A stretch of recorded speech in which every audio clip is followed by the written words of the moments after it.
श्री स्वामी समर्थ। श्री स्वामी समर्थ।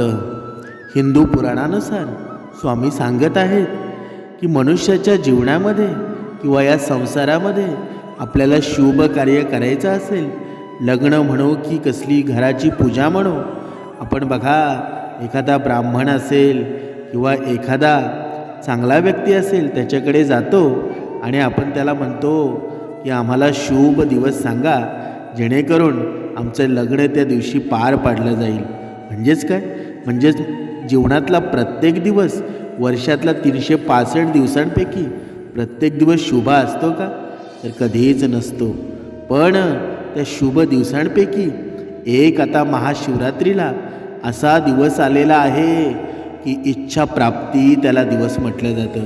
बघा, या जगाचे दाता, या विश्वाचे दाता भगवान शिव, बघा यांची उपासना जो करतो ना शिवाला, भोले, बघा भोले दैवत म्हटलं जातं। जो रावणाला सुद्धा प्रसन्न झाला, म्हणजे एवढा क्रूर कर्म करणारा रावण होता ना, त्याला सुद्धा प्रसन्न झाला, असे हे शिव भोले दैवत।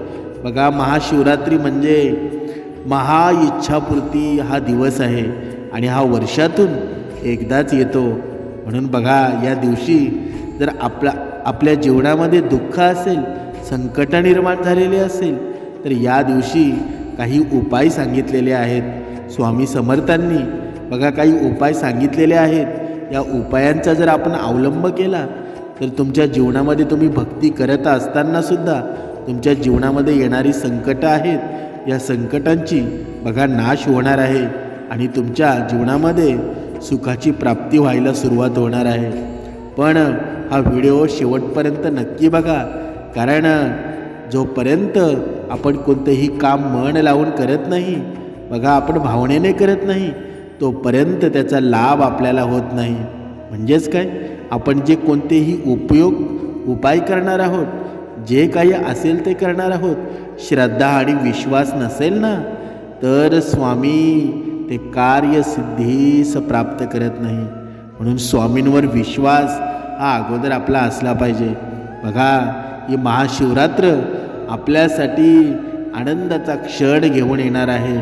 बघा, खूप दिवस झाले, खूप महिने झाले आपल्या जीवनातील संकट काही जायला बघत नाही ना, तर तो त्यांच्यासाठी दिवस आहे। तुमच्या जीवनामध्ये धनाची कमतरता आहे, तुमच्या मुलांमध्ये बघा भांडणं होत असतील, तुमच्या मुलांच्या करिअरचे प्रॉब्लेम असतील, ते सर्व प्रॉब्लेम दूर होणार आहेत।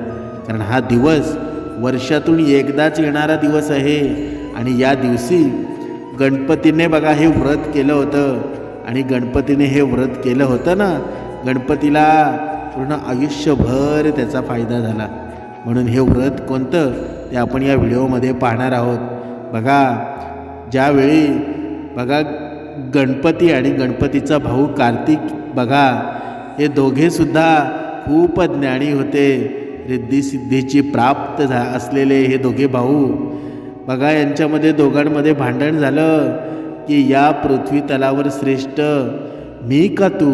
बघा, दोघा भावांमध्ये भांडण निर्माण झालं। तेव्हा त्यांचं भांडण बघा, कारण नारद मुनी बघा भांडण लावण्याचं काम करत असतात आणि हे भांडण लावण्याचं काम नारद मुनींनी केलं की या पृथ्वी तलावर बघा श्रेष्ठ दोन्या भावांपैकी कोण।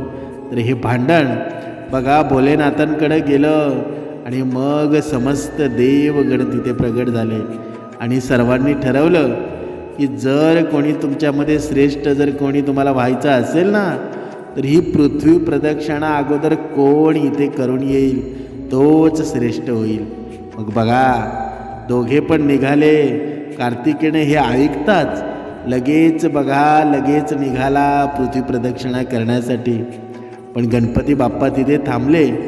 बाप्पांनी विचार केला की ही पृथ्वी प्रदक्षिणा आहे ना, ही पृथ्वी प्रदक्षिणा आहे जो दाताच आहे, ही पृथ्वी ज्यानं बनवली त्यालाच आपण तीन प्रदक्षिणा मारल्या तर लगेच ही पृथ्वी प्रदक्षिणा पूर्ण होऊन जाईल। मग बघा, तेव्हा गणपती बाप्पाने संकल्प केला होता की बघा हातावर पाणी घेतलं आणि त्या हातावर पाणी घेतलं आणि संकल्प केला, हे अन्नदाता, हे विश्वकर्ता, तू ही पृथ्वी बनवलेली आहे ना, मी आता तुझ्या भोवतीच 3 प्रदक्षिणा मारणार आहे. आणि ते पाणी बघा त्या 3 प्रदक्षिणा मारल्या. बघा 2 हार घेतले, बघा त्यांच्या शंकर पार्वतीच्या गळ्यामध्ये ते हार घातले. बघा दोघांच्या आई वडिलांचे पाय धुतले आणि ते धुतलेलं पाणी आहे ना ते जिभेवर ठेवलं, ते प्राशन केलं. बघा आणि हेच आपल्याला, हाच उपाय आपल्याला महाशिवरात्रीला करायचा आहे. हा उपाय आहे ना, बघा तुम्ही कितीही पाप केलेले असतील, तुम्ही कितीही तुमच्या जीवनामध्ये संकट असेल, या दिवशी जर हा उपाय केला ना महाशिवरात्रीच्या दिवशी, तर तुमच्या जीवनामध्ये सुख प्राप्त झाल्याशिवाय राहणार नाही. स्वामींनी सांगितलं आहे की बघा ज्याच्या जीवनामध्ये आपल्या आईवडील हयात आहेत त्यांनी हे करायचं आहे. कारण बघा त्या दिवशी तुम्ही संध्याकाळच्या वेळेमध्ये हे केलेलं बेहतर राहील.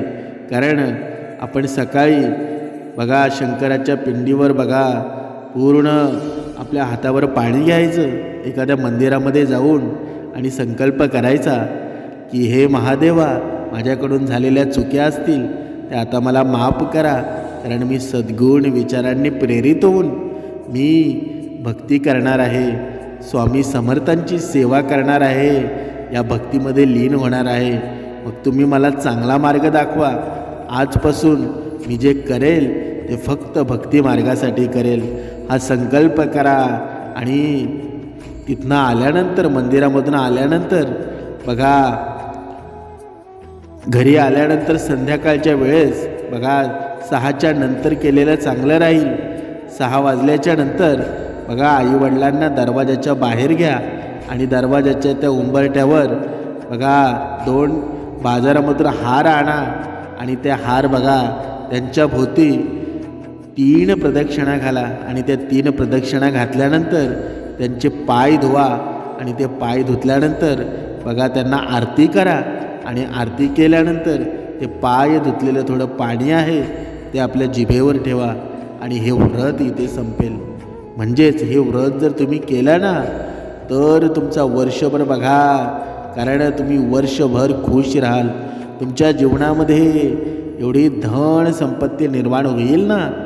स्वामींच्या या आशीर्वादाने तुमच्या जीवनामध्ये धन प्राप्तीसुद्धा होऊन जाईल आणि तुमच्या जीवनामध्ये संसार तुमचा सोन्यासारखा होईल.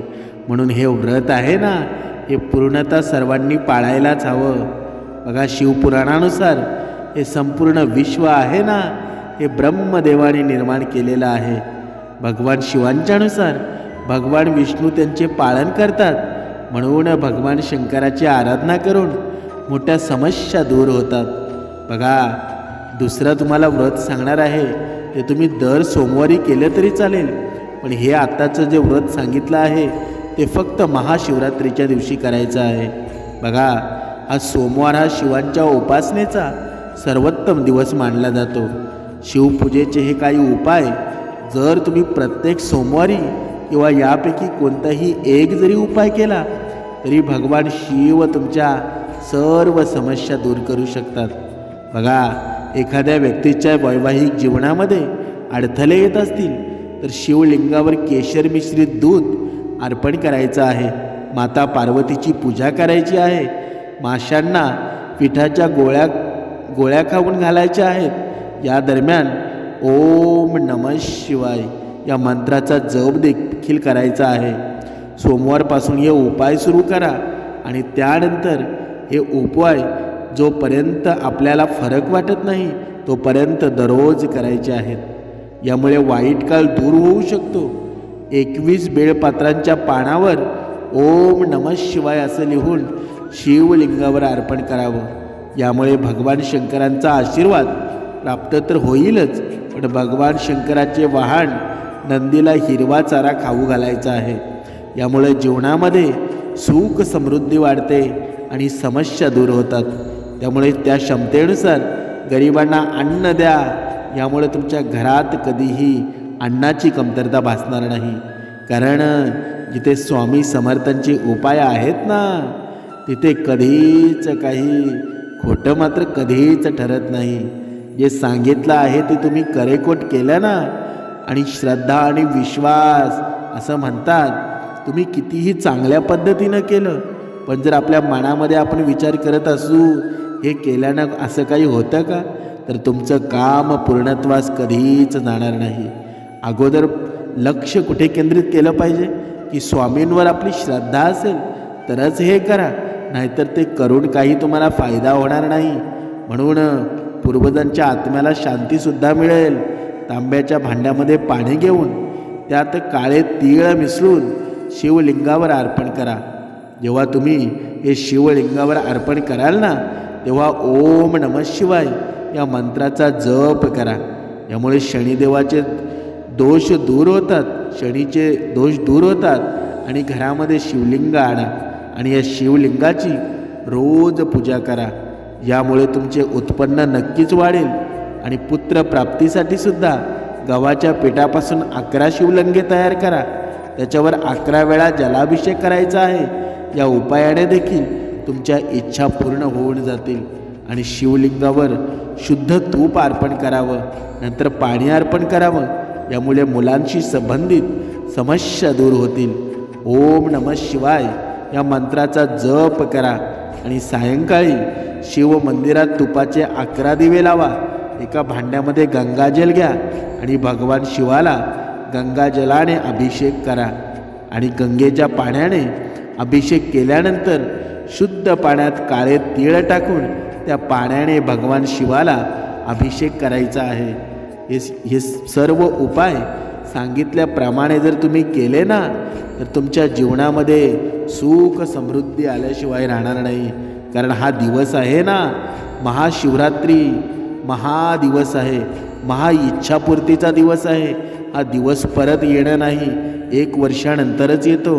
म्हणून कमेंटमध्ये स्वामी विश्वाचा कमेंट लिहा, व्हिडिओला लाईक करा आणि असेच व्हिडिओ पाहण्यासाठी, स्वामींचा आशीर्वाद घेण्यासाठी जोपर्यंत प्राण आहे तोपर्यंत स्वामींचे नाव या वैखरीमध्ये राहू दे.